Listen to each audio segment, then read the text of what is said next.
தமிழ் ஆனந்த யோகம். தியானமே யோகம், யோகமே ஞானம். வாழ்க வையகம், வாழ்க வையகம், வாழ்க வளமுடன். என ஈன்ற தாய் தந்தையை வணங்கி, அருள் நிறை ஆசானை வணங்கி, ஞானியர்கள் சித்தர் புருஷர்கள் இவர்களையும் வணங்கி, இந்த அரியதொரு இணைப்பில் நம்மை இணைத்திட்ட இறையாற்றலையும் உங்களையும் வணங்கி மகிழ்கின்றேன். முதலாவதாக அருட்காப்பிடுவோம். அருட்பேராற்றல் இரவும் பகலும் எல்லா இடங்களிலும் எல்லா நேரங்களிலும் எல்லா தொழில்களிலும் உறுதுணையாகவும் பாதுகாப்பதாகவும் வழி நடத்துவதாகவும் அமையுமாக. அருள் நிறை ஆசான் அவர்கள் சூக்குமமாய் எழுந்தருளி இந்த நிகழ்வினை சிறப்பாக நடத்தி கொடுத்தருள்வார். வாழ்க வளமுடன். மகரிஷி ஐயா அவர்கள் நிறைய சிந்திச்சு நிறைய தேடி தேடி நமக்காக அரிய தத்துவங்கள், தவ விளக்கங்கள், இதெல்லாம் உடற்பயிற்சி இதெல்லாம் கொடுத்திருக்காங்க.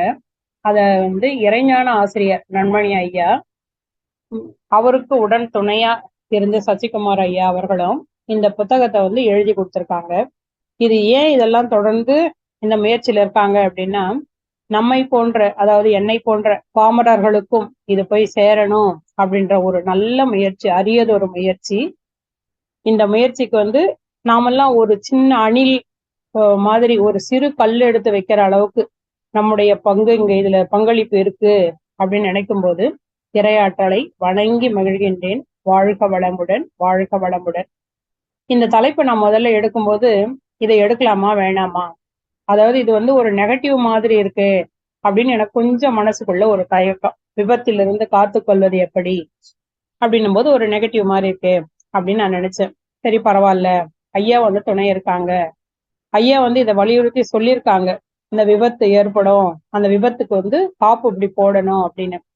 பெரும்பாலும் ஐயாவோட சிந்தனைகளை பார்த்தீங்க அப்படின்னா நெகட்டிவான கருத்து, நெகட்டிவான வார்த்தைகளை ஐயாவோட இதுல இருக்காது. கவலையை மட்டும்தான் ஒழித்தல் அப்படின்ற மாதிரி அவங்க சொல்லியிருப்பாங்க. அந்த இடத்துல மட்டும்தான் வலிமையா அந்த வார்த்தையை அவங்க போட்டிருப்பாங்க. மீது எல்லா இடத்துலயும் தமிழ்ல சொல்ல போனோம் அப்படின்னா இடக்கர் அடக்கல் அப்படின்னு சொல்லுவாங்க. ஒரு சில வார்த்தைகளை சொல்லக்கூடாது, சொல்லாம அதுக்கு பதில் வேற ஒரு வார்த்தைகளை நாகரீகம் கருதி சொல்றது அப்படின்னு சொல்லுவாங்க. அத மாதிரி இனிமையான வார்த்தைகளை தேடி தேடி ஐயா போட்டிருப்பாங்க. ஒவ்வொரு வார்த்தைகளும் வைரமாவே இருக்கும். அப்படி பார்க்கும்போது இந்த விபத்திலிருந்து காத்துக்கொள்வது எப்படி அப்படின்றத தலைப்பு எடுக்கும்போது அதுக்கப்புறம் அதை பத்தி யோசிச்சேன். அதை படிக்கும்போது ஒரு சிலது நீங்க பாத்தீங்க அப்படின்னா, நாம அதனோட ஒன்றி இருக்கும்போது இரையாற்றல் துணை புரியற மாதிரி ஒரு சில செயல்கள் நமக்கு நடக்கும். இப்ப இந்த விபத்துன்னா என்ன அப்படின்னு ஒரு மனசுக்குள்ள ஒரு சிந்தனை ஒரு 4 நாள் 5 நாளா ஓடினே இருந்தது. அப்புறம் நான் அதை படிக்கும்போது அந்த மரணத்தை பத்தி அதுல வரும். தற்செயல் இயற்கை மரணம், துர்மரணம், ஜீவ சமாதி அப்படின்னு வரும். ஒரு சின்ன சிந்தனை ஒண்ணு, இது என்னோட சிந்தனைன்னு வச்சுக்கோங்களேன், ஒரு சின்ன சிந்தனை ஒண்ணு வந்தது. அப்படி விபத்து அப்படின்னா நாம ஒரு செயலை எதிர்பார்த்து ஒரு இடத்துக்கு போறோம், ஒரு செயலை ஆரம்பிக்கும் போது அங்க ஒரு சர்க்கிள் ஒண்ணு வருது. வரும்போது உடனே என்ன ஆகுது, மனசுக்கு ஒரு தொய்வு ஏற்படுது.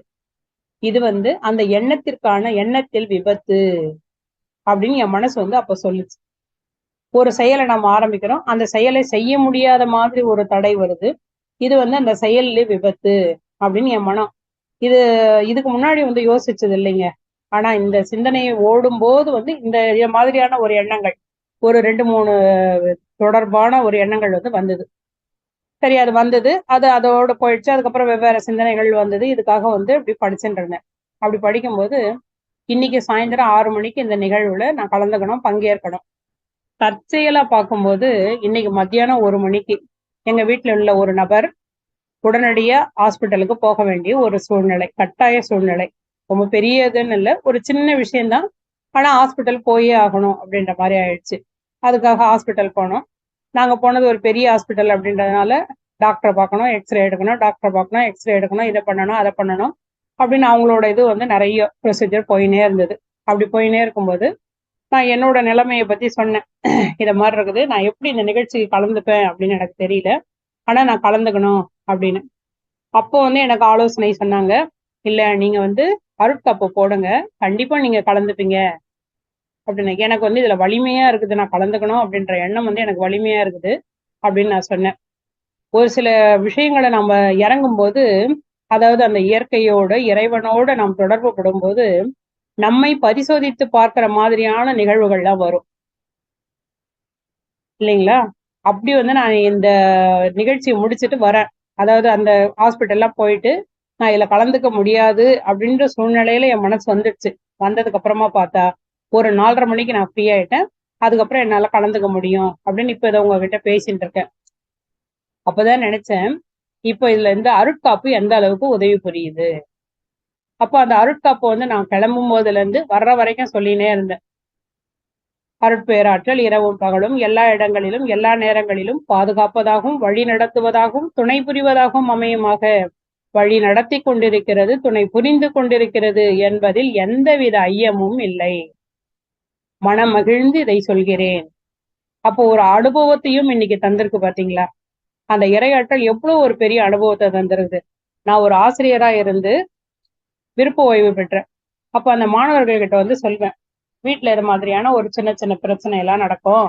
அப்படிலாம் நடக்கும்போது நீங்க ரொம்ப பொறுமையா இருக்கணும், சினம் வந்து வரக்கூடாது அப்படின்னு நான் சொல்லிட்டு வீட்டுக்கு வரும்போது கண்டிப்பா சினம் ஏற்படுற மாதிரியான நிகழ்வுகள் இருக்கும்.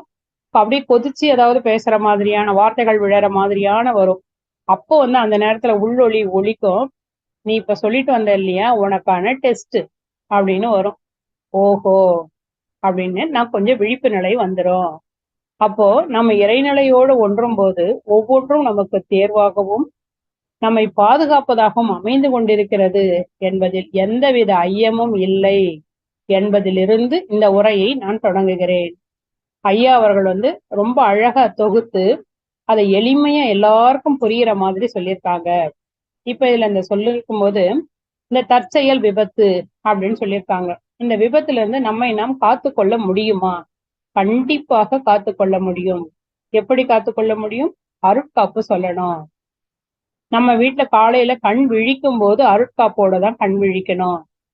நம்ம வீட்டுல இருக்கிறவங்க எல்லாரையும் ஒரே ஒரு முறை, இல்லைங்க எனக்கு டைம் இல்லை, ரொம்ப பரபரப்பான சூழ்நிலை, நீங்க பாட்டுல எழுந்துருங்க, அந்த ஒரே ஒரு முறை அருட்காப்பு மனசளவில் அது அப்படியே ஓடினே இருக்கட்டும். இரவு படுக்கும்போது அப்படியே கண்ணை மூடிட்டு ஒரு முறை அருட்காப்பு.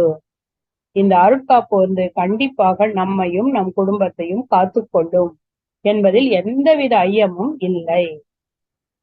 அப்ப இந்த மரணங்கள் வந்து 3 வகையா ஐயா சொல்றாங்க. இயற்கை மரணம், துர்மரணம், ஜீவ சமாதி அப்படின்னு சொல்றாங்க. இயற்கை மரணம்னா என்ன? இயற்கை மரணம்னா நம்முடைய மரணம் வந்து நமக்கோ பிறருக்கோ துன்பம் இல்லாமல் இருப்பது. இது என்னங்க இதுல ஒரு டெபினேஷன்? ஆமாங்க, ஒரு 60 வயசு மதிக்கத்தக்க ஒரு நபர், அவரை வந்து அவருடைய நண்பர் கேட்கிறாரு, உங்க அப்பா அம்மா எப்படி இருக்காங்க? இருக்காங்க அப்பா அம்மா, கடவுள்கிட்ட அதான் வேண்டிக்கிறேன். அவர் வந்து தன்னுடைய தாயையும் தகப்பனையும் நன்றாக பார்த்து கொள்ளக்கூடிய பொறுப்புணர்வுள்ள மகன். அவர் சொல்றாரு, கடவுள்கிட்ட நான் வேண்டிக்கிறேன், எங்க அப்பா அம்மாவை நல்லா நடந்துட்டு இருக்கும் போதே, அவங்க வேலையை அவங்க செய்துட்டு இருக்கும் போதே அவங்க வந்து மரணம் அடைஞ்சிடணும், நல்லபடியா மரணம் அடையணும்னு நான் வேண்டிக்கிறேன். இது எந்த வயசுல வரும்? சின்ன வயசுல யாராவது சொல்லுவாங்களா எங்க அப்பா அம்மா இல்லாம போயிடணும்னு சொல்லுவாங்களா? சொல்ல மாட்டாங்க. அப்போ வந்து எந்த வயசுல வருது? நம்முடைய மரணம் நமக்கும் துன்பம் இல்லை, அது வந்து பிறருக்கும் துன்பம் இல்லை. இப்ப அந்த அப்பா அம்மாவோட இழப்பு எந்த வயசுல இருந்தாலும் இழப்பு தான். ஆனா இது வந்து ஒரு துன்பம் இல்லாத மரணம். இது வந்து இந்த இயற்கை மரணத்தை வந்து அந்த இடத்துல சேர்த்துக்கலாம். இப்ப துர்மரணம். துர்மரணம் அப்படின்னா எதிர்பார்க்காத வயசுல, எதிர்பார்க்காத நேரத்துல, நோயால, விபத்தால, வேற்றுயிர் பகையால, கொலையால, தற்கொலையால துர்மரணம் நடக்குது இல்லைங்களா? இது எல்லாமே வந்து அந்த விபத்து அப்படின்னு சொல்லலாம். ஜீவ சமாதி, இது வந்து சித்தர்கள் இந்த சட்டையை கழட்டி தூக்கி போடுற பாருங்க, அத மாதிரி இந்த உடலை தூக்கி போட்டுட்டு அந்த ஆன்மா வந்து தூய அந்த பிரபஞ்சத்தோட இணையறது வந்து ஜீவ சமாதி அப்படின்னு சொல்றாங்க. இப்ப இந்த விபத்துக்கள்ல இருந்து நம்மை நாம் காத்து கொள்ள முடியுமா? கண்டிப்பாக காத்து கொள்ள முடியும். நோயிலிருந்து காத்து கொள்ள முடியுமா? கண்டிப்பாக காத்து கொள்ள முடியும். எப்படி நோய் வராமல் காத்து கொள்ள முடியும்? திருவள்ளுவரும் சொல்லியிருக்காரு, நோய் நாடி நோய் முதல் நாடி அது தணிக்கும் வாய் நாடி வாய்ப்ப செயல். நோய் வந்துடுச்சு, அது ஏன் வருது அப்படின்னு அதனுடைய மூலாதாரத்தை பாருங்க, அதனுடைய மூலம் என்ன, எதனால நோய் வந்திருக்குதுன்னு பாருங்க. அது தணிக்கும் வாய் அப்படின்னா அது தணிக்கக்கூடிய செயல் எப்படி அப்படின்னு அதை பாருங்க. வாய்ப்ப செயல், அதுக்கு ஏத்த மாதிரி நீங்க மருத்துவத்தை செய்தீங்க அப்படின்னா அந்த நோயானது உங்களை விட்டு போய்விடும். அப்படின்னு சொல்லியிருக்காரு. மருந்தென வேண்டாவாம் யாக்கைக்கு அருந்தியது அற்றது போற்றி உனின். நீங்க வந்து மருந்துன்னு எதையுமே எடுத்துக்க வேணாம். யாக்கைக்கு இந்த உடம்புக்கு நேத்து சாப்பிட்டீங்க, அது ஜீரணம் ஆயிடுச்சா? ஜீரணம் ஆயிடுச்சு. அப்போ அந்த அளவுக்கு வந்து மறுபடியும் எடுத்துக்கோங்க. இப்படி சாப்பிட்டீங்க அப்படின்னா கண்டிப்பா உங்களுக்கு உடம்புல நோய் வராது. சரி, விபத்து வருது, நான் சரியான ரூட்ல, எனக்கு நல்ல டிரைவிங் தெரியும், நான் ரூல்ஸ் தப்பாம நடந்து போவேன், எனக்கு தெரியும், ஆனாலும் விபத்து ஏற்படுது. நம்மாலோ, நம்மால் பிறருக்கோ, பிறரால் நமக்கோ விபத்து ஏற்படுது. அப்படி விபத்து ஏற்படுறது வந்து ஐயா சொல்றாங்க பாவப்பதிவுகள். நீங்க வந்து பிறரை துன்புறுத்தி இருக்கலாம். இப்ப இந்த இயற்கை பேரழிவுகள், இயற்கை சீரழிவுகள் இதெல்லாம் வருது இல்லைங்களா? நீங்க அங்க பாத்தீங்க அப்படின்னா சுனாமி, பெரும் புயல், வெள்ளம் இதெல்லாம் பாத்தீங்க அப்படின்னா மனிதர்கள் வந்து நிறைய பாதிக்கப்படுறாங்க. ஆனா ஐந்தறிவு ஜீவராசிகள் வந்து அந்த அளவுக்கு பாதிக்கப்படுறது இல்ல. நீங்க பேப்பர்ல வர்றது இல்லைங்க, நியூஸ்ல வந்து அதை பத்தி எல்லாம் சொல்லுவாங்க, காக்கா செத்து போச்சு, குருவி செத்து போச்சுன்னு சொல்லியிருக்காங்களா, அதனால நீங்க இப்படிலாம் பேசுறீங்க அப்படின்னு நினைக்கலாம். இல்லைங்க, நீங்க வேணா அந்த களத்துல போய் ஆராய்ச்சி பண்ணி பாருங்க. மனிதர்கள் வீழ்ந்த அளவுக்கு, வீழ்ந்த அளவிற்கு, மனிதர்களுக்கு ஏற்பட்ட துன்பம் அளவிற்கு வேறு உயிர்களுக்கு துன்பம் நேர்வதில்லை. ஏன்னா இரையாற்றல் வந்து அது அந்த வந்து தன்னுடைய பிடியில் வைத்துக் கொண்டிருக்கிறது. நமக்கு 6வது அறிவை தந்து நமக்கு ஒரு சுதந்திரம் தரப்பட்டிருக்கிறது. உனக்கு 6வது அறிவு கொடுத்திருக்க, நல்லா யோசிச்சு நீ அதன் வழியில அறிவை துணை கொண்டு செயல்படுவாய். அப்ப அந்த விபத்துக்கெல்லாம், இயற்கை சீற்றத்தெல்லாம், இயற்கையை நாம தான் அழிக்கிறோம். அதனாலதான் இயற்கை வந்து நம்ம மேல சீற்றம் அடையுது. எத்தனை முறை தான் பொறுத்துக்கும், பூமியா இருந்தா கூட தான் எத்தனை முறை பொறுத்துக்கும். அப்ப அந்த சீற்றத்தை நாம் தான் ஏற்படுத்துகிறோம். அதனாலதான் அங்கு மனித அழிவுகள் ஏற்படுகிறது. ஒரு ட்ரெயின் விபத்துன்னு அப்படின்னு நினைச்சுக்கோங்க. அந்த ட்ரெயின்ல ஏறி முன்னாடி ஸ்டாப்பிங்ல இறங்கினவங்க, அதாவது ஒரு மயிரிழையில தப்பித்தாங்க அப்படின்னு சொல்றீங்க இல்லைங்களா, அந்த மயிரிழையில தப்பிக்கிறவங்க எல்லாம் இருக்கிறாங்க. அவங்க நினைப்பாங்க, அப்பா ஃபிராக்ஷன் ஆஃப் செகண்ட் நான் தப்பிச்சுட்டேன். எழுந்து பாத்ரூம் போவாங்க, ஃபேன் விழுந்துரும். அதுவும் விபத்து தான். இப்போ அந்த அழுத்தமான பாவ பதிவுகள் அந்த விபத்தினை ஏற்படுத்துகிறது அப்படின்னு ஐயா சொல்றாங்க. இப்ப இதற்கும் அந்த காப்பிட்டு கொள்ளலாம். இப்ப வேற்றுயிர் பகை, இந்த பகை எதனால வருது? உறவுனாலையும் பொருள்னாலையும் வருது. அதிகார முனைப்பு, தன்முனைப்பினால வருது. இப்ப இந்த வேற்றுயிர் பகை எப்படி சரி செய்து கொள்ளலாம்? தினம் தினம் வாழ்த்துவோம், உடன் இருப்போரை வாழ்த்துவோம், நம்மை வந்து எதிரிகளாக நினைப்போரையும் வாழ்த்துவோம். எப்படி வாழ்த்த சொல்றாங்க ஐயா? கருணையோடு வாழ்த்துவோம், கருணையோடு வாழ்த்துவோம். அப்ப அந்த வேற்றுயிர் பகையையும் மாற்றிக்கொள்ளலாம். இதற்கும் அந்த வாழ்த்துக்கள். அப்புறம் கொலை, தற்கொலை. இந்த தற்கொலை அப்படின்னும் போது வந்து அடிக்கடி எனக்கு வர்ற எண்ணம், இந்த மாணவர்கள் கூட இருந்ததுனால இந்த மாணவர்களுக்கு வந்து நம்ம படிப்புல வந்து ஒரு எதிர்பார்ப்பு ஒண்ணு ஏற்படுத்தி வச்சுட்டோம். நீ படிச்சா இதா ஆவ, அதாவ, அதாவ, இதாவ அப்படின்னு சொல்லி. அது அவங்க அது ஆகல அப்படின்னு வச்சுக்கோங்க, அவங்களுக்கு வந்து தோல்வி மனப்பான்மை வந்துடுது. படிச்சா நீ நல்ல மனிதனாவ அப்படின்னு சொல்லலாம் இல்லையா? அப்படி சொல்ற காலகட்டம் நம்முடைய பாடத்திட்டத்துல கண்டிப்பா வரணும். அப்படி வரும்போது இந்த தற்கொலைகள் வந்து கண்டிப்பாக குறையும் அப்படின்னு சொல்றாங்க. அதே மாதிரி கணவன் மனைவி உறவுல அப்படிலாம் பாத்தீங்க அப்படின்னா ஆணாதிக்கம் அப்படின்னு சொல்லுவாங்க. அது ஒரு சில விதமான கட்டுப்பாடு, அந்த கட்டுப்பாடு நல்லது அப்படின்னு சொல்லலாம். அதை இன்னொரு நாளைக்கு பேசலாம், அதை இப்ப பேச வேண்டாம். அந்த ஆண் பெண் உறவு, கணவன் மனைவி உறவுல வந்து கணவனுக்கு மனைவி அடிமையாக இருந்த காலம் அப்படின்னு சொல்லுவாங்க. அப்ப அந்த காலத்துல மனைவி வந்து தன்னுடைய கருத்தை எதுவும் எடுத்து பேச முடியாததுனால மனதுல வந்து அந்த சுமை அழுந்தி அழுந்தி அழுந்தி அழுந்தி அந்த பதிவுகள் எல்லாமே பாவ பதிவுகளாக கணவனிடம் போய் அந்த அலைகள் போய் சேர்ந்து நிறைய நோய்கள் ஏற்பட்டிருக்கிறது அப்படின்னு வந்து ஒரு இதுல படிச்சேன் நானு. இருக்கலாம், அப்படியும் இருந்திருக்கலாம். இன்னைக்கு வந்து ஆண் பெண் இல்ல, எல்லாருக்கும் வந்து நோய்கள் அதிகமா வருது. அன்னைக்கு வந்து ஆணோட இறப்பு அதிகமா இருந்தது அப்படின்னு சொல்றாங்க. இன்னைக்கு அப்படியெல்லாம் இல்ல, எல்லாருக்கும் நோய் வருது, எல்லாருக்கும் வந்து இதெல்லாமும் சமமா இருக்குது. அதே மாதிரி இந்த மகரிஷி ஒரு ஐயா வந்து வெளிநாட்டுக்கு ஒரு இடத்துல போயிருக்காங்க. போயிட்டு ஒரு வீட்டுல உள்ள போய் உட்கார்றாங்க. உட்கார்ந்த உடனே அந்த கணவன் மனைவி ஒருத்தர் பாத்துக்கிறாங்க. அதுக்கப்புறம் 2 பேரும் சிரிச்ச மாதிரி இருந்து உள்ள போய் அந்த அம்மா தண்ணி எடுத்துட்டு வந்து ஐயாவுக்கு தராங்க. தந்த உடனே ஐயா வந்து சிரிச்சுன்னே கேட்கிறாரு, மனைவி அம்மா உட்காருங்க அப்படின்னு சொல்லிட்டு, ஏமா அப்படி சண்டை போடுறீங்க அப்படின்னு உடனே அவங்க முகத்துல ஒரு வியப்பு, 2 பேரும் ஒருத்தர் ஒருத்தர் பாத்துக்கிறாங்க. பார்த்துட்டு தலையாட்டிக்கிறாங்களாம். அந்த தலையாட்டுறதுக்கு ஐயா என்ன விளக்கம் சொல்றாங்க அப்படின்னா, எங்கிட்ட இவங்க முதல்லயே இந்த சொல்லியிருப்பாங்களோ அப்படின்னு நினைச்சிருப்பாங்க அப்படின்னு ஐயா கொஞ்சம் குறும்பாலாம் பேசுவாங்க அப்படின்னு சிரிச்சுன்னே சொல்றாங்க. சொல்லிட்டு ஏம்மா சண்டை போட்டுக்கிறீங்க? இல்லைங்களே ஐயா அப்படின்னு.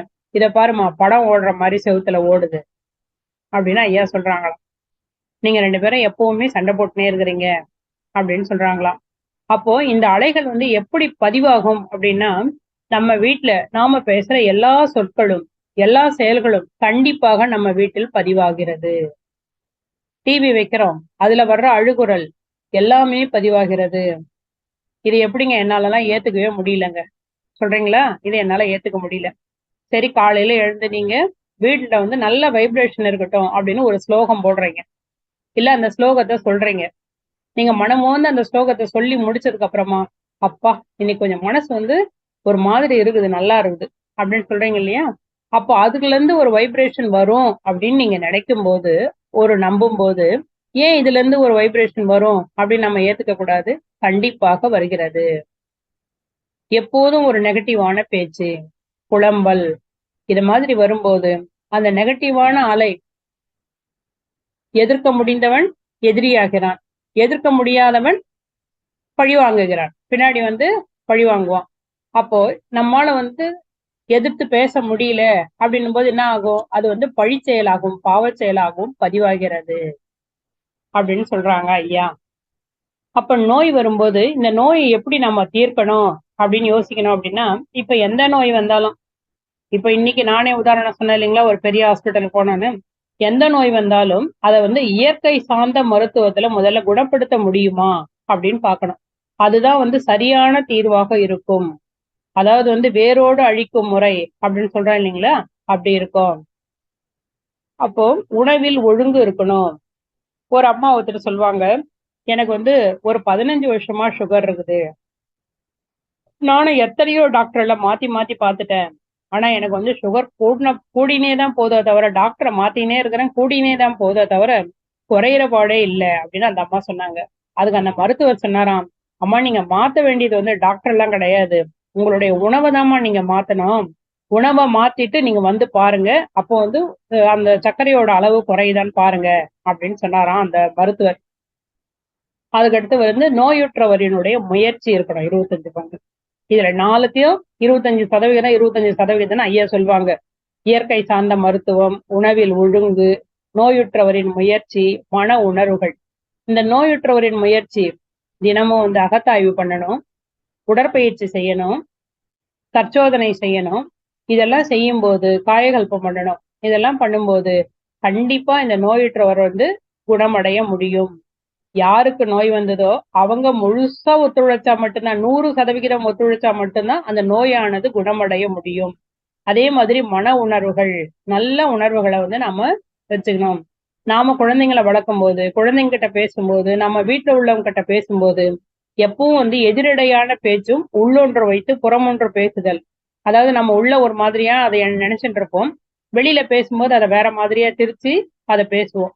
இத மாதிரியான எண்ணங்கள்லாம் இல்லாம இருந்தா அந்த பாவ செயல்களும் அந்த பதிவுகளும் வந்து நமக்கு கண்டிப்பா அந்த சாப அலைகள் வந்து குறையும் அப்படின்றது வந்து இதெல்லாமே வந்து ஐயாவோட கருத்து. ஐயா வந்து சொல்லியிருக்காங்க. அதுக்கடுத்து இப்ப நம்ம வீட்டுல கந்த சஷ்டி கவசம் போட்டோம், நாம இதெல்லாம் செய்தோம், இந்த மந்திரம் எல்லாம் ஒழிக்குது, அதனால எனக்கு வீட்டுல எந்த நெகட்டிவ் எனர்ஜியும் வர்றதில்லை அப்படின்னு நாம நினைச்சுப்போம். அப்படியெல்லாம் எது போட்டாலும் அது நெகட்டிவ் எனர்ஜி எல்லாம் வராமலாம் இருக்காதுங்க. நம்ம மனசு வந்து அதோட ஒன்றணும். நாம அதனோட ஒன்றும் போது மட்டும்தான் அந்த நெகட்டிவ் எனர்ஜியானது நம்மை தாக்காமல் இருக்கும். நீங்க ஒரு பக்கம் கந்த சஷ்டி கவசம் ஓடிட்டு இருக்கோம், இன்னொரு காதுல வச்சு நாம வந்து வேண்டாத பேச்சுக்கள்ல பேசிட்டு இருக்கோம். இதனால எந்த பயனாவது உண்டா? இல்ல. அருட்காப்பு எழுதி என்னோட வண்டியில தாங்க நான் ஒட்டியிருக்கேன், இன்னைக்குதான் புது வண்டி வாங்கினேன், வண்டியில தான் ஒட்டியிருக்கேன், ஒட்டியுமே அந்த வண்டி வந்து ஒரு இடத்துல போய் இடிச்சிருச்சு.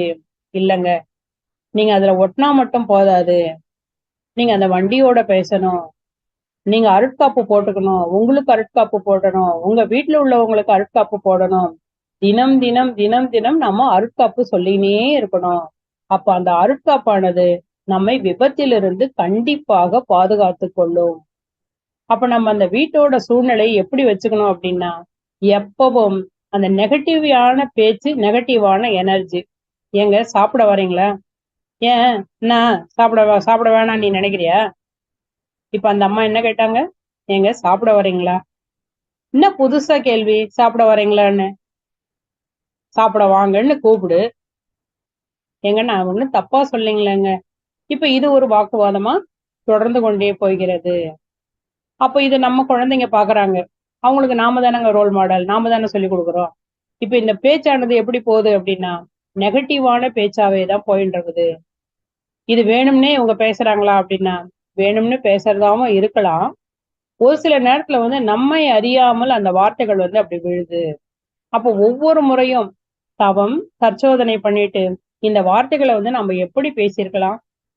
நாம பேசுற வார்த்தைகள் வந்து மற்றவர்களை புண்படுத்தாம இருந்திருக்குமா? புண்படுத்தி இருக்குமா? இதை எப்படி மாத்தி இருக்கலாம் அப்படின்னு ஒவ்வொரு நிமிடமும் நாம் ஆராய்ச்சி செய்து கொண்டே இருக்க வேண்டும். அப்படி நாம் ஆராய்ச்சி செய்து கொண்டே இருக்கும்போது கண்டிப்பாக வீட்டுல நான் சொன்னேன் இல்லைங்களா, இந்த செயல்ல விபத்து, எண்ணத்தில் விபத்து. ஒரு குழந்தை மேடை ஏறி பேசுறதுக்காக போகுது. அம்மா நல்லா தயார் பண்ணி அனுப்புறாங்க, ஃபர்ஸ்ட் ஸ்டாண்டர்ட் குழந்தை. அந்த குழந்தை அந்த ஸ்டேஜ் ஏறுது அப்படின்னு வச்சுக்கோங்க. அந்த குழந்தை ஸ்டேஜ்ல ஏறின உடனே வேற யாரோ எதுக்காகவோ அப்படி சிரிக்கிறாங்க. சிரிச்ச உடனே அந்த குழந்தைக்கு வந்து என்ன ஆச்சு? மனசுக்குள்ள ஒரு பயம் வந்துடுச்சு. சொல்ல வந்த கருத்து அந்த குழந்தை மறந்து போச்சு. இப்ப அந்த செயல்ல வந்து அந்த குழந்தைக்கு விபத்து ஏற்பட்டுடுச்சு. இத மாதிரி எல்லாம் இருக்கும்போது இந்த அருட்காப்பானது நமக்கு உதவி கொண்டிருக்கும். நாம வீட்டுல தினம் தினம் நாம் சந்திக்கும் நமது நெருங்கிய உறவினர்கள், நாம நெருங்கிய உறவினர்களால கூட இருக்கிறவங்களால தாங்க நிறைய இன்பமும் அவர்களாலதான், துன்பமும் அவர்களாலதான். அதாவது துன்பம்னு நம்ம நினைக்கிறோம், அதுவும் அறியாமைதான். அதெல்லாமும் வந்து நமக்கு ஏற்படுது. அப்போ அருட்காப்பு போட்டுக்கொண்டே இருக்க வேண்டும். அதே மாதிரி ரொம்ப ஒட்டுதல் அப்படிலாம் இருக்கக்கூடாது.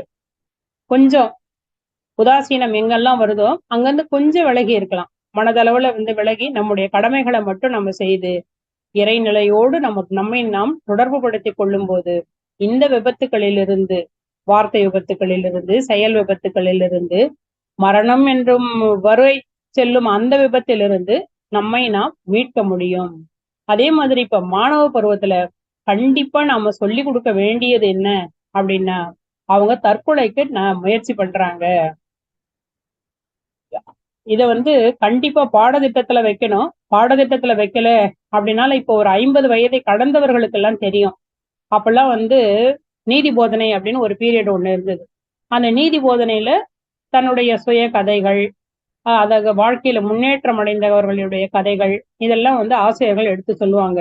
இப்போ வந்து சப்ஜெக்ட் ஓரியன்டா டைம் இல்ல டைம் இல்ல டைம் இல்ல டைம் இல்ல அப்படின்னு ப்ரெஷர் குக்கர்ல சாதம் வச்சு எப்படி அங்கிருந்தே ப்ரெஷரை சேர்த்துடுறோம் இல்லைங்களா, அதே மாதிரி ப்ரெஷரையும் டென்ஷனையும் சேர்த்து சேர்த்து சேர்த்து சேர்த்து வாழ்க்கை எதுக்காக ஓடின்னு இருக்குது அப்படின்னு எப்போ போய் பார்க்குறோம், எப்போவோ திரும்பி பார்ப்போம்.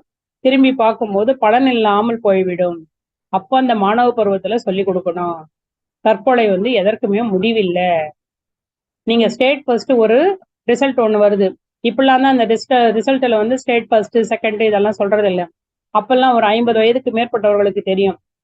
ஸ்டேட் ஃபர்ஸ்ட் இவங்க, செகண்ட் இவங்க, தேர்ட் இவங்க, அப்படிலாம் அந்த ரேங்கிங் வரும். அதுல பாத்தீங்கன்னா நீங்க எந்த குழந்தைங்களாக இருந்தாலும் நீங்க பாருங்க. நான் இதுல வந்து ஒரு ஒரு 100 பேரையாவது கேட்பேன். உன்னை உனக்கு நல்ல மார்க் எடுத்திருக்க, very good very good super. உன்னை வந்து மனசு சந்தோஷப்படுறியா அப்படின்னு கேட்கும்போது இல்ல, நான் எதிர்பார்த்தது இதை விட அதிகம் அப்படின்னு சொல்லுவாங்க. ஆனா உண்மையிலேயே நல்ல மதிப்பெண் எடுத்திருப்பாங்க. நான் எதிர்பார்த்தது இது இல்ல, நான் எதிர்பார்த்தது இது இல்ல. நான் இப்படி இந்த எண்ண ஓட்டத்தை ஓட்டினே போகும்போது நான் நினைப்பேன், இதுல யாருதான் மகிழ்ச்சி அடைந்திருப்பார்கள் அப்படின்னா, அந்த ஸ்டேட் ஃபர்ஸ்ட்னு ஒருத்தர் எடுத்திருப்பாங்க பாருங்க, அவர்கள் மட்டும்தான் மகிழ்ச்சி அடைந்திருக்கலாம். ஏன்னா ஃபர்ஸ்ட் அப்படின்ற நிலைமையினால. ஆனா செகண்ட் அப்படின்னு வந்திருக்காங்க பாருங்க, அவங்க அவங்கள விட ஒரு மதிப்பெண் குறைஞ்சிருந்ததுன்னா கூட, இன்னும் ஒரே ஒரு மதிப்பெண் அதிகமாக இருந்தா நான் முதலிடத்தில் வந்திருப்பேன் அப்படின்னு அவர்களுக்கும் அந்த ஏமாற்றம் வந்திருக்கும், அவர்களுக்கும் அந்த வேதனை வந்திருக்கும். இப்ப இது எதுல முடியுது அப்படின்னா தற்கொலை அதுல முடியுது. இப்ப இந்த ஆசிரியர்கள் எல்லாரும் முயற்சி பண்ணி கண்டிப்பா இந்த மாணவர்களுக்கு இந்த தற்கொலை எண்ணங்கள்லாம் வரக்கூடாது அப்படின்னு இந்த பயிற்சிகள் எல்லாம், மனவளக்கலை பயிற்சிகள் எல்லாம் தொடர்ந்து அவங்களுக்கு கொடுக்கணும். இப்ப இந்த மார்க் ஓட்டம் எவ்வளவு நாளுங்க இருக்கும்? ஒரு 10 நாள் இருக்கும், 15 நாள் இருக்கும். 15 நாள் தான், அதுக்கு மேல எல்லாம் இல்ல. அதுக்கப்புறம் வேற எதுக்கோ ஒரு அப்ளிகேஷன் போடுறாங்க, அவங்க வாழ்க்கையில நல்லா முன்னேறிடுறாங்க. நீங்க வேணா பாருங்க, அந்த ஸ்டேட் ஃபர்ஸ்ட் எடுத்தவங்களை விட மத்தவங்க எல்லாம் வாழ்க்கையில ரொம்ப மேல் மட்டத்திலே வந்துட்டு இருப்பாங்க. அவங்களுக்கு வெற்றி கழிப்பு வந்துச்சா? எல்லாரையும் நான் குறையெல்லாம் சொல்லல இத. அதாவது இது தொய்வல்ல அப்படின்றதுக்காக சொல்ல வரேன் நான். அதுக்கப்புறமா முயற்சி நிறைய பண்ணி மிக மிக மிக மிக மேலுக்கு வந்தவர்கள்லாம் நிறைய பேர் இருக்காங்க. என்னால உதாரணமும் காட்ட முடியும். என்னுடைய மாணவர்களுக்கு நான் இதை அடிக்கடி சொல்வேன். மதிப்பெண் கண்டிப்பாக அவசியம்.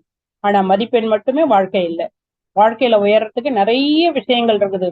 எந்த வேலையை நம்ம செய்தாலும் மிகச்சிறப்பாக மிகச்சிறப்பாக மிகச்சிறப்பாக செய்யும் நபராக நாம் இருக்க வேண்டும்.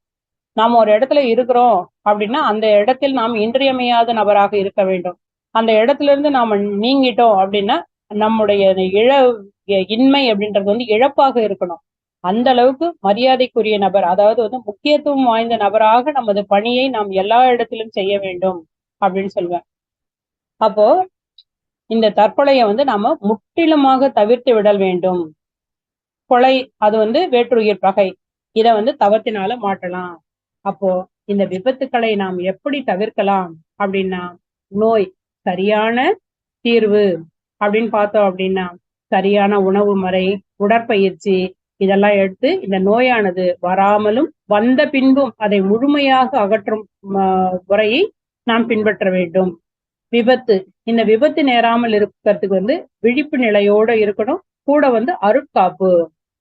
அருட்காப்பு மட்டும் போதாதுங்க, எப்போதும் விழிப்பு நிலையோட எப்படி நம்ம செயல்படணும். போன் பேசினே வண்டி ஓட்டின்னு போகக்கூடாது. போன் பேசினே ரோட கடக்க கூடாது. அப்போ விழிப்பு நிலையோடு இந்த காப்பையும் நாம் போட்டுக்கொள்ள வேண்டும். அதே மாதிரி வேற்றுயிர் பகை. இந்த வேற்றுயிரை மனமு நாம் வாழ்த்தி கொண்டே இருக்க வேண்டும். தினம் தினம் வாழ்த்தி கொண்டிருக்க வேண்டும். மகரிஷ் ஐயா சொல்லுவாங்க, நீங்க வாழ்த்தினே இருங்க. அந்த பகையாளி அப்படின்னு ஒருத்தரை வச்சிருக்கீங்க இல்லைங்களா, ஃபர்ஸ்ட் நீங்க வாழ்த்த ஆரம்பிக்கும் போது ஒரு பெரிய லிஸ்ட் வருங்க. அது எப்போ நீங்க அது கொஞ்சம் கொஞ்சமா தவம் பண்ணி வாழ்த்தினே இருந்தீங்க அப்படின்னா அந்த இடத்துக்கு வரும்போது ஆளே இல்லாத நிலைமை வரும். அப்ப நீங்க முழுமை பெற்றுட்டீங்க அப்படின்னு அர்த்தம் அப்படின்னு ஐயா சொல்லுவாங்க. அதே மாதிரி கொலை, அந்த கொலை வர்றது உறவினுடைய உறவுனாலையும் பொருள்னாலையும் வரும். என்னுடைய உழைப்பினால் பெற்ற பொருளை மட்டுமே நான் துய்ப்பேன். என்னுடைய உழைப்பினால் பெற்ற பொருளை மட்டுமே நான் துய்ப்பேன். இதை நாமளும் சொல்லிக்கணும், நம்முடைய குழந்தைகளுக்கு நாம சொல்லிக் கொடுக்கணும். நீ சம்பாதிச்சு உன்னுடைய பொருள் ஈட்டி அதுல நீ வாழ்க்கையை அனுபவிக்கணும். மற்றவங்களோட பொருள் எதிர்பார்க்க கூடாது அப்படின்னு வரும்போது கொலை வர்றதுக்கு அவசியமே இல்லை. ஒரே வீட்டுல வளர்ற குழந்தைங்க, அண்ணன் தம்பியா வளர்ற குழந்தைங்க இந்த சொத்துக்காக எல்லாம் கொலை பண்ணிக்கிறாங்க அப்படிலாம் பாக்குறோம் இல்லைங்களா? இது எவ்வளவு ஒரு கொடுமை. அப்ப அந்த எண்ணத்தை ஊட்டியது யாருங்க? அம்மாவையோ அப்பாவையோ நான் குறை சொல்ல வரல. அந்த எண்ணம் இல்லாமல் நாம் பாதுகாத்து அந்த குழந்தைகளை நாம் வளர்க்க வேண்டும். பொருளுக்கு ஆசையற்ற நிலை, உன்னுடைய உழைப்பினால் வரும் பொருட்களை மட்டுமே நான் அனுபவிப்பேன் அப்படின்ற எண்ணத்தை நம்ம அடிக்கடி அடிக்கடி அங்க சொல்லினே இருக்கணும். தற்கொலை எண்ணம் வராமல் பாதுகாத்து கொள்ள வேண்டும். இத மாதிரி பண்ணி ஒவ்வொரு நாளும் அந்த அருட்காப்பு நாம சொல்லினே இருக்கும்போது கண்டிப்பாக நாம விபத்தில்லாத வாழ்க்கையை தொடர முடியும். ஏங்க நாம சொல்லிட்டதுனால விபத்து வராம இருக்கும்னு நீங்க நினைக்கிறீங்களா? கண்டிப்பா முடியுங்க. நாம காலில் ஒரு செருப்பு போட்டுன்னு போறோம், அப்படியே அறுற மாதிரி இருக்குது, அறுந்து போற மாதிரி இருக்குது. பஸ்ல இறங்கி கொஞ்சம் தூரம் நடக்கணும். அந்த செருப்பு கிட்ட பேசுங்க, நீ தான் எனக்கு உதவி பண்ணணும், இந்த வெயில் நேரத்துல நீ இல்லாம என்னால நடக்க முடியாது, பிளீஸ் எனக்கு ஹெல்ப் பண்ணு. கண்டிப்பாங்க. என்ன பைத்தியக்காரத்தனம்னு நினைக்கிறீங்களா? இல்ல, நீங்க பேசி பாருங்க. அந்த செருப்பு நீங்க போற வரைக்கும் அது அறுந்து போகாது. கேரியருக்கு ஸ்பூன் தேடுறீங்க, கேரியருக்கு என்ன தேடுறீங்க? நீ இருந்தாதான் என்னால பேக் பண்ண முடியும்னு உனக்கு தெரியுமா தெரியாதா? எங்கடா செல்லம் இருக்க, வாடா அப்படின்னு சொல்லி பாருங்க. அந்த கேரியருக்கு என்ன நம்ம கண்ணு முன்னாடி தெரியுங்க, எங்கேயோ இருக்கும், ஆனா நம்ம கண்ணு முன்னாடி அது தெரியும். அப்ப நம்ம எண்ண அலை கண்டிப்பாக செயலுக்கு வரும். அப்ப வீட்டுல எப்படிப்பட்ட எண்ணத்தை பேசணும் அப்படின்னா, எப்போதும் பாசிட்டிவான, இப்ப குழந்தைங்களே பேச ஆரம்பிக்குதுங்க. நாம பேசுறத பார்த்து அந்த குழந்தைங்க பேசுறாங்க. சும்மா என்ன டென்ஷன் பண்ணிட்டு இருக்காத, எனக்கு கோபமா வருது அப்படின்னு சொல்றாங்க. இப்ப இந்த வார்த்தைகள் எல்லாம் நாம தவிர்த்துட்டோம் அப்படின்னா, அந்த வார்த்தை அந்த குழந்தை வாயில இருந்து நமக்கு வராது இல்லைங்களா? நம்ம வீட்டுல இந்த வைப்ரேஷனை நாம தான் சேர்க்கிறோம் அப்படின்றத நம்ம தெரிஞ்சுக்கணும். எதிராளி பேசுறதுக்கு ஒரு பக்குவமான பதில். கொஞ்சம் யோசிங்க. நான் மேன்மையானவன், மேன்மையாக பேசக்கூடியவன். நான் மேன்மையானவன், மேன்மையாக பேசக்கூடியவன். நான் உயர்ந்தவன், உயர்வாக பேசக்கூடியவன் அப்படின்னு நினைங்க. அப்படின்னு நினைக்கும் போது அந்த வார்த்தைகள் உயர்வான வார்த்தைகளாகத்தான் வரும். அப்போ உயர்வான வார்த்தைகளை நம்ம பேசல அப்படின்னு நமக்கு நாமே மார்க் போட்டுக்கோங்க. மற்றவங்களுக்கு நான் மார்க் போட சொல்லல, நமக்கு நாமே மார்க் போட்டுக்கோங்க. உயர்வான வார்த்தைகளையும் பிறரை மதிக்கும்படியான வார்த்தைகளை நான் பேசவில்லை என்றால் நான் உயர்வானவன் அல்ல. எங்களுடைய குரு எனக்கு இதைதான் சொல்லி கொடுத்திருக்காரு. பிறருக்கு மரியாதை கொடுக்கணும், யாரையும் புண்படுத்த கூடாது அப்படின்னு என் குரு எனக்கு சொல்லி கொடுத்திருக்காரு.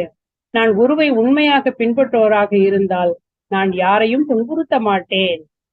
என்னுடைய வார்த்தைகளோ என்னுடைய செயல்களோ யாரையும் துன்புறுத்தாது அப்படின்னு ஒவ்வொருத்தரும் தனக்குத்தானே அருட்காப்பு போட்டுட்டோம் அப்படின்னு வச்சுக்கோங்க.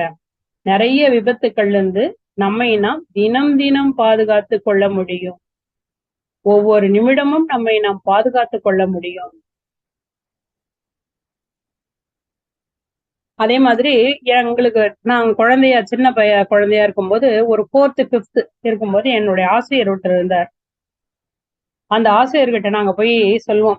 2 பேர் அழுதுனே போய் சொன்ன உடனே அவர் என்ன பண்ணுவாரு அப்படின்னா, யாரு ரொம்ப அடி வாங்கின்னு அங்க நிக்கிறாரோ அவங்களதான் போட்டு அடிப்பாரு. உங்களுக்கு எல்லாம் இது என்ன இது அப்படின்னு தோணுது இல்லைங்களா? அப்போ அவர் சொல்வாரு, இவ்வளவு இவன் அடி வாங்கியிருக்கான் அப்படின்னா இவன் எந்த பாடுபடுத்திருப்பான் இன்னொருத்தனை அப்படின்னு அவர் சொல்வாரு. அதுக்கப்புறமா தான் அவர் விசாரிப்பாரு. சார் என்னை இப்படி பிடிச்சு அடிச்சுட்டான் சார், கடிச்சுட்டான் சார் அப்படின்னு சொன்ன உடனே கரும்பு ஒண்ணு வச்சுட்டு இருப்பாரு, அதுல 2 அடி அடிப்பாரு. அடிச்சுட்டு அப்புறமா அந்த பையனை கூப்பிட்டு என்னடா ஆச்சு அப்படின்னு கேட்டா, இவன் அதை விட வேகமான வேலையை அங்க பண்ணியிருப்பான், அதனாலதான் அவனுக்கு அவ்வளவு கோவம் இதை பண்ணியிருப்பான். அப்போ சொல்வாரு, நீ இதை பண்ணவேதான் அவன் அதை பண்ணான் அப்படின்னு. அப்போ இந்த போய் சொன்ன உடனே இந்த கோல் மூட்டி போய் சொல்றாங்க இல்லைங்களா, அந்த மாணவர்கள் கொஞ்சம் யோசிப்பாங்க. ஓஹோ, நாம இத மாதிரி பண்ணா ஆசிரியர்களோட பதில் இப்படி இருக்கும் அப்படின்னு யோசிப்பாங்க. அந்த குற்றங்கள் அங்க கொஞ்சம் குறையுது. அப்போ ஆசிரியர்களுக்கு அடிக்கிறதுக்கான உரிமைகள் இருந்தது, அதனால குற்றங்களும் குறைவா இருந்தது. இப்ப அந்த உரிமைகள்லாம் ஆசிரியருக்கு இல்லை, அதனால குற்றங்களும் அதிகமா தான் ஆயின்றது. இதுக்கும் மறுதலை கண்டிப்பாக வரும், மாற்றம் கண்டிப்பாக வரும். அப்ப நம்மை நாம் விபத்திலிருந்து கண்டிப்பாக காத்து கொள்ள முடியும். நாம் முயன்றால் கண்டிப்பாக முடியும் என்ற இந்த நிலையோடு உங்கள் அனைவருக்கும் நன்றி கூறி என்னுடைய இந்த சிறிய உரையை முடித்துக் கொள்கிறேன். வாழ்க வளமுடன், வாழ்க வளமுடன், வாழ்க வளமுடன். அருமையாக இன்று எனக்கு அனுபவத்தை தந்து இறையாற்றலுக்கு நன்றி, நன்றி, நன்றி.